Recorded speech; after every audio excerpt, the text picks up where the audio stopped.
This episode originally aired as a part of my other podcast, Project Shadow. Over there, I have been doing world-building content for a while, and I'm currently moving it all over to this new podcast. New episodes will be appearing soon.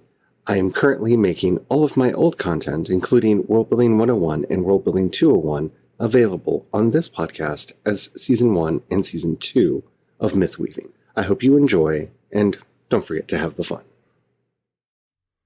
So, since I get occasional questions about it, and for reasons that I just don't want to talk about anymore, we're all sitting at home with a lot to do. I thought I would take this week and maybe part of next week and do a world building seminar. I've talked about some of this before, and I will continue on as if no one has heard those episodes, because I don't want to say too often, go back into the back catalog. I want this to be a resource, so when you're ready to sit down and create your world, you can just put it on and listen. I'm going to be following, for the most part, the method put out in the wonderful book Stealing Fire from the Gods, but I'm also going to be touching on things that I've learned over the years from other places and resources, such as N.K. Jemisin on world building and some other things. And more or less, this is kind of how I do it, so I hope you enjoy. So let's talk about world building on today's episode of Project Shadow. Can you hear me? I have something to say.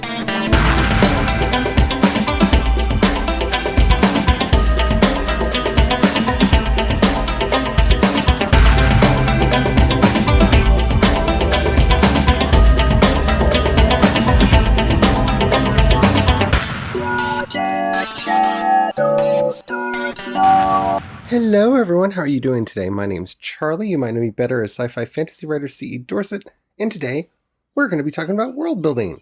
So if you haven't already followed or subscribed, or however it's worded in the app that you're listening to me on to this podcast, you might want to do that so you get all the episodes, because I'm going to be doing this as a series. So instead of one a week, this is what we're doing for a little bit.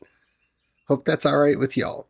All right, so before we get started, I do want to say that I am going to be using a lot of resources from John Bonnet's Stealing Fire from the Gods. It's a great book. It's a wonderful book.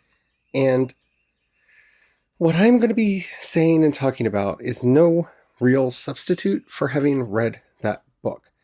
You see, the purpose of the model that he talks about in there is to find a way to mimic a natural storytelling process, a way of going through your idea in various levels through various means, and basically to tell yourself the story over and over and over again, so that when it's time to actually pick a point to tell a story, you're ready.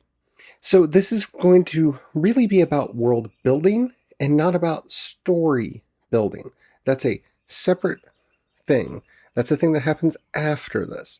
Now, you can do this process with a story in mind, and I would highly recommend that, because it will limit the scope of what we're doing. It'll help you keep from just getting lost in the world building process if that's not something that you want to do. But beyond that, this will not give you a finished outline for a story at the end. It will give you a world in which you can carve out a story and then tell that. Okay? I just want to make sure that we all understand what we're doing. All right? Okay. Let's go. So the first steps that he recommends, and I'm going to be talking about all three of these kind of together, and that's finding your fascination, your subject, and what he calls the quintessential. Now, what is this? The fascination is just that. Start probing your fascinations. Now, you might already have a story idea that you want to tell, that you want to build this world around. If you do, this is still an important step to do. Don't skip it. Because what you need to start asking yourself is why? Why is that idea interesting? Because that's what the fascination is. Like, say you're really obsessed with Star Wars or something like that because you maybe are a fan fiction writer and you want to kind of create your own space opera. Well, starting with my fascination is Star Wars, that doesn't help. And that might be your fascination. It may be a song, it may be a poem, it may be an idea, a dream, or maybe even a little blurb that you wrote for yourself for the story. It could just be an idea. What if this, what if that? In the fascination phase, we beat that idea up as hard as we can. Well, why am I fascinated by that? What about it is fascinating? Why is that fascinating? Well, what about that is fascinating? And the whole point and purpose of this part of the process is to dig in as deep as we can and find out what's actually there. So, for example, when I was working on The Chain, I was obsessed with the story of Cupid and Psyche. I couldn't get it out of my head. I just kept thinking about it, and I wanted to do something with it. And so that's obviously my fascination, right? Okay. But it doesn't help just to say, well, I'm going to do a retelling of Cupid and Psyche. Because, honestly, that would be boring. And it would. If you just tell the story as everybody already knows it, nobody's going to care. Because you have to find what you can add to it, what you can bring to it that makes it your own.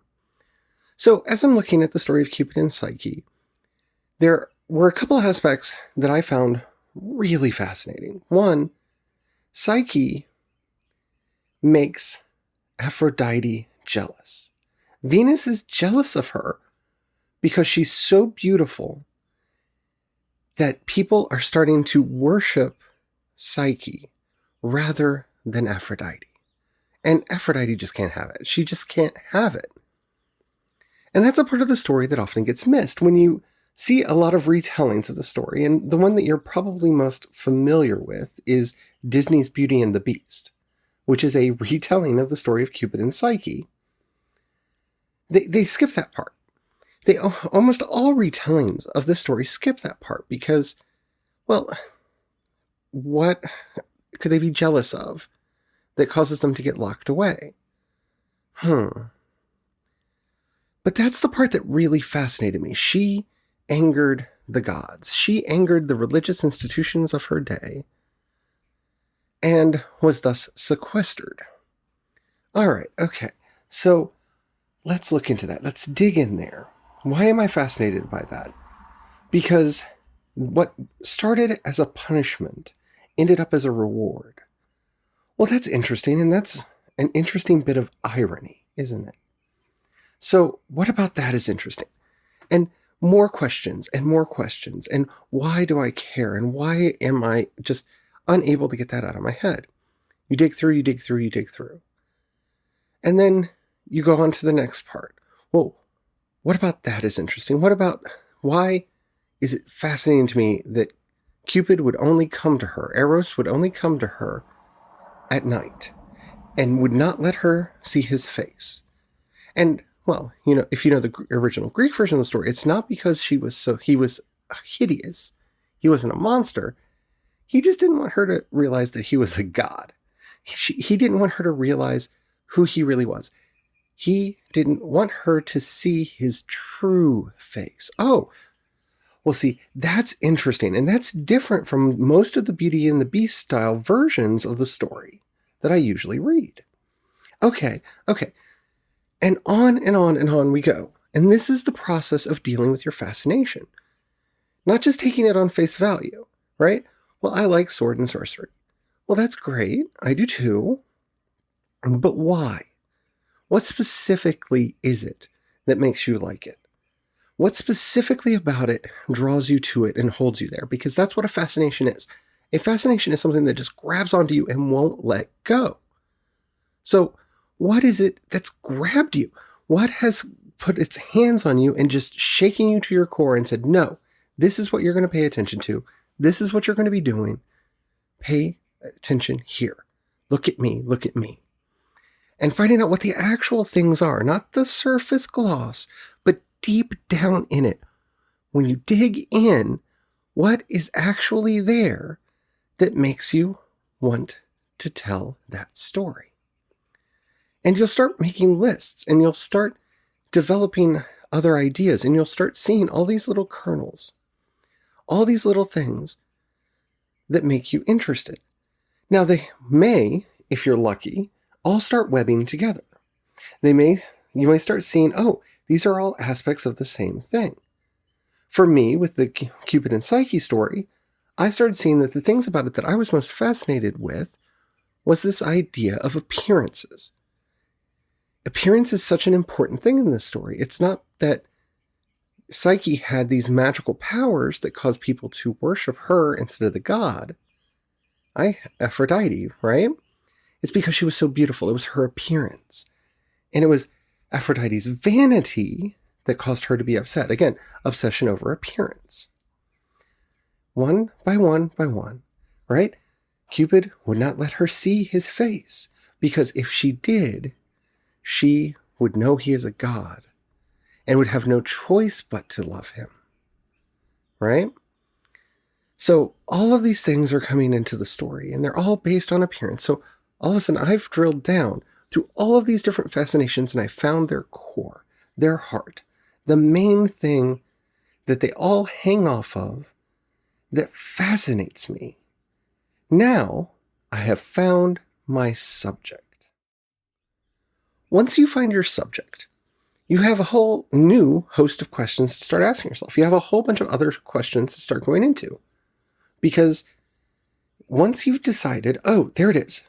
I've drilled down to the fascination, and I see what my actual interest is, the actual subject that I'm interested in. Now we get to start asking all kinds of different questions. We're no longer interrogating to dig in. Now we start doing the opposite. We start questioning it to flesh it out. We're not building it up yet. We're just fleshing it out. We're asking questions like, what do I want people to feel when they see this story? What is this story actually about? What am I wanting to tell people with this? Because a story about appearances, you could take that a lot of different ways. So if I'm fascinated about a story about appearances, then where do I want to take it? And of course, because of all of the things that I was going through at the time, this is one of the few times I am going to say, back in the archive, you can find things about that.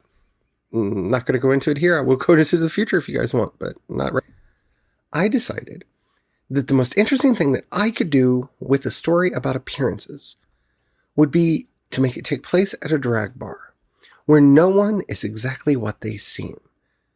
Men are becoming women, women are becoming men, non-binary people are exploring all of the amazing things that they could be and become, where gender is fluid and everything is changing. And oh, we're going to put magic in it.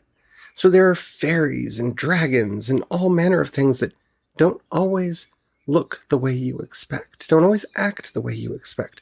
Because remember, appearance is one of the main things that drew me in here. So I'm starting to catalog, here's what my real story is. It's going to be in this magical world, but it's not going to be a secondary world. It's going to be in our world. So I can really play with appearances. See, you and I see one world, but this other magical world is living parallel to us. Not an original idea. A lot of stories are like that, but because this story is all about appearances, it starts begging the question of, well, how do they hide? How do they keep themselves from being seen? How do they live their lives in a way that we don't? And so all of these questions start coming up. And this is building up your subject. How do I want people to feel? I want people to be fascinated by people's appearance and their ability to change their appearance and to see through appearance. I want people to be curious about who people really are and what their motives are and why they're actually here and involved in the story. Because we're asking ourselves these questions of how do we want people to feel? What is the story really about? And we're starting to tease that out and starting to develop it. Just slightly, but we're starting to develop it. And that is a powerful, powerful moment in the beginning of any story that we want to tell. And then we move on. Once we feel that we have that, we move on to the last step, which he calls the quintessential. So now we have this idea of what we're fascinated about. And we have this idea of what the subject of the story will be. We go back to our fascination and we distill it even further, taking what I'm fascinated by through this story or this subject that I just came up with. What is the quintessence? What is the heart? What is the core thing that everything is going to build on? Now, one way to think about this is John Truby's idea of the design principle. It's the thing that the entire story is going to eventually be built around. It doesn't mean we can't have other things, but there have to be other things there. So back to Star Wars, for example, because I think most people have seen that, A New Hope, Episode 4, the thing that holds that entire story together is the idea of the Force. It's there at the beginning of the story. It's there at the end of the story. It's the thing that holds all of that together. Why is Luke Skywalker called? How does he know what to do? How is Obi-Wan figuring out what's going on? How does Obi-Wan save them? What happens to Obi-Wan when he dies? How does Luke save everyone at the end? It's all tied together in this idea of the Force. That's the fascination turned into the quintessential, into that design principle, into that core idea of the setting. And you can see how that works through everything, and is one of the core ideas of Star Wars. It's really hard to have Star Wars without the Force. It really is. You can see this in Rogue One, where they bring it in through the Guardians of the Whills. You can see this in all of the other movies with the Jedi. You can see this played with in shows like Star Wars Rebels with the idea of the Jedi and the Bendu. But the Force is one of the most unifying ideas in all of Star Wars. It's one of the things that makes it unique from any other space opera story. That there is this universal force created by all life that binds the universe together, and that it has a light side and a dark side. And that allows us to tell stories about people that are good and bad, because they're either on the light side or the dark side. And that permeates every aspect of Star Wars. That is its quintessential element. That's its fascination boiled down to its core concept. Now, this is important for you to find if you're going to do world building. Because I can tell you from experience, unless you're just wanting to do world building for the pure sake of world building, if you're doing it just for the fun of it, have fun. It's still an important idea because it helps your world have a cohesiveness that it might not otherwise have if you don't do that. But if you're doing a story, if you're doing all this world building because you have a book or a series or something that you want to write in, understanding that quintessential element is so important, because without it, the story will fall apart. You see, the quintessential element in Harry Potter is that love is the strongest magic. That is the core that goes from book 1 to book 7 all the way through. Love is the strongest magic. And it's repeated over and over again in each book, right? Now, having said that, we then, throughout the series, see it juxtaposed to other forms of magic.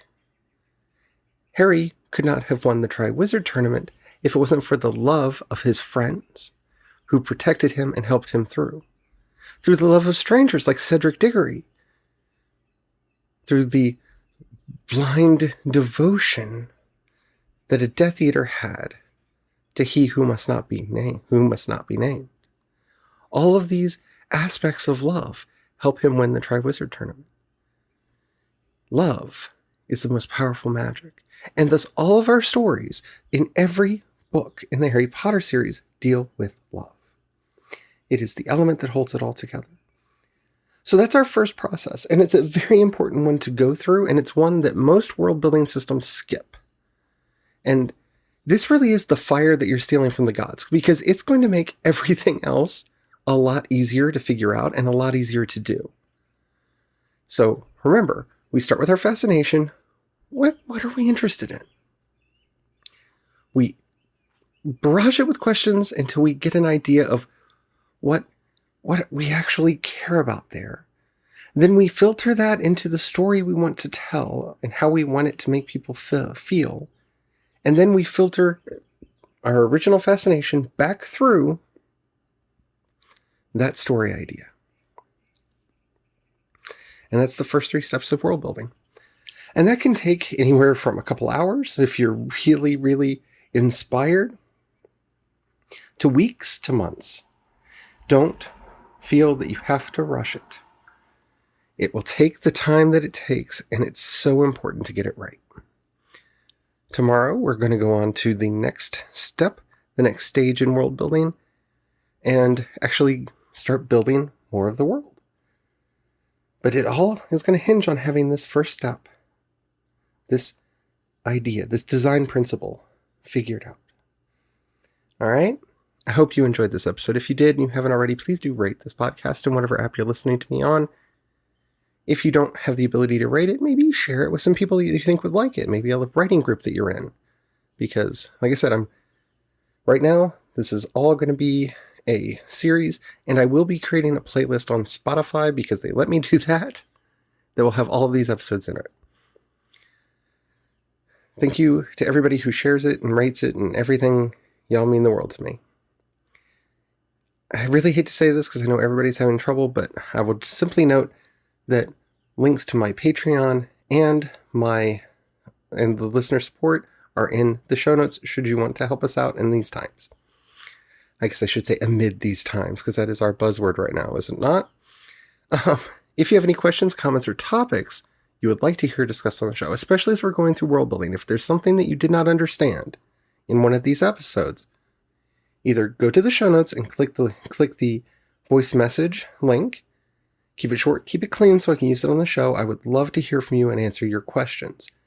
If you'd rather hit me up on social media, I am C. Dorset on both Twitter and Instagram, and you can find links to everything that I do over at projectshadow.com. Alrighty.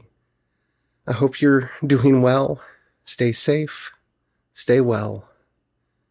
And as we're going through all this together, don't forget to have the fun.